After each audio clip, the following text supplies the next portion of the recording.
Bonjour à tous. Ici, on va continuer sur l'exercice qu'on a vu précédemment dans la vidéo précédente. Et là, maintenant, on va faire la question B. Dans la question B, ils nous disent pour chacun des intervalles, dire si l'accélération est positive ou négative. Donc, on me donne le graphique du déplacement.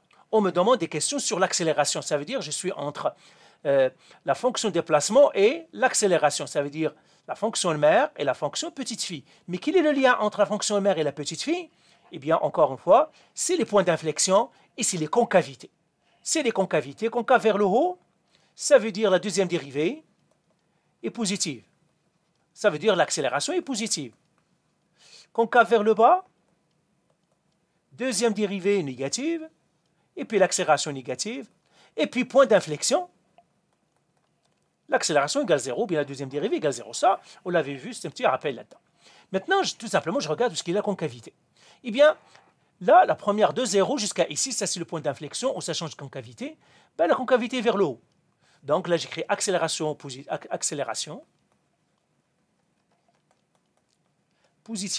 Alors, où est-ce que l'accélération est positive? Ça, c'est la question B. Eh bien, premièrement, ça va de 0 jusqu'à à peu près 1. Donc, 0, 1. Union. Où est-ce que la concavité est encore vers le haut? Ici.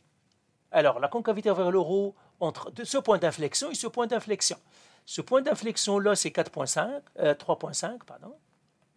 À peu près, hein, j'ai arrondi. Et puis, jusqu'à 6,5. Union. Où est-ce que la concavité est encore vers le haut? Ici. Et là, j'ai un point d'inflexion ici. Alors, ce point d'inflexion-là, c'est 12,8, virgule, jusqu'à 13,5. Jusqu'au point K. Donc, la concavité est vers le haut. Ça se voit ici. Maintenant, accélération négative. Accélération négative. Ben, pour trouver l'accélération négative, il suffit de regarder les points, c'est-à-dire la concavité vers le bas. Donc, je regarde où est-ce qu'il y a la concavité vers le bas, ici tout. Alors, concavité vers le bas, je la vois, il est ici. Donc, ça commence d'ici jusqu'à ce point d'inflexion-là. Alors, ça commence à peu près de 1 jusqu'à 3,5. Union. Où est-ce que la concavité est encore vers le bas? Ici.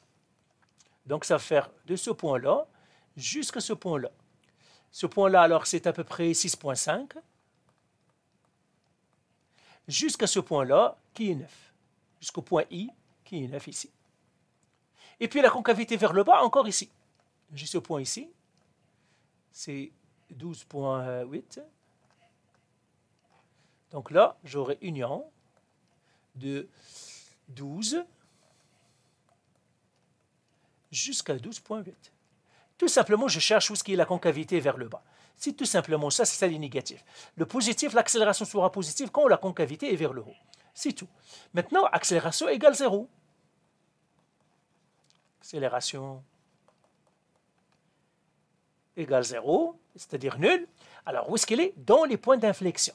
Donc, je dois chercher les points d'inflexion. C'est là où ça me donnerait une accélération égale 0. Je vais le faire avec une autre couleur. Je vais le faire avec. Le point d'inflexion, c'est le point A.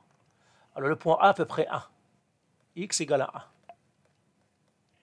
1. Un autre point d'inflexion, il est là. 3,5. X égale à 3,5.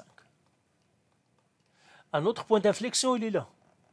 6,5. X égale à 6,5. Alors, bien sûr, ça c'est à peu près. Hein, donc, moi, j'ai arrondi un peu. Là, il n'y a pas de point d'inflexion. Il y a un point d'inflexion ici. 12,8. X est égal à 12,8.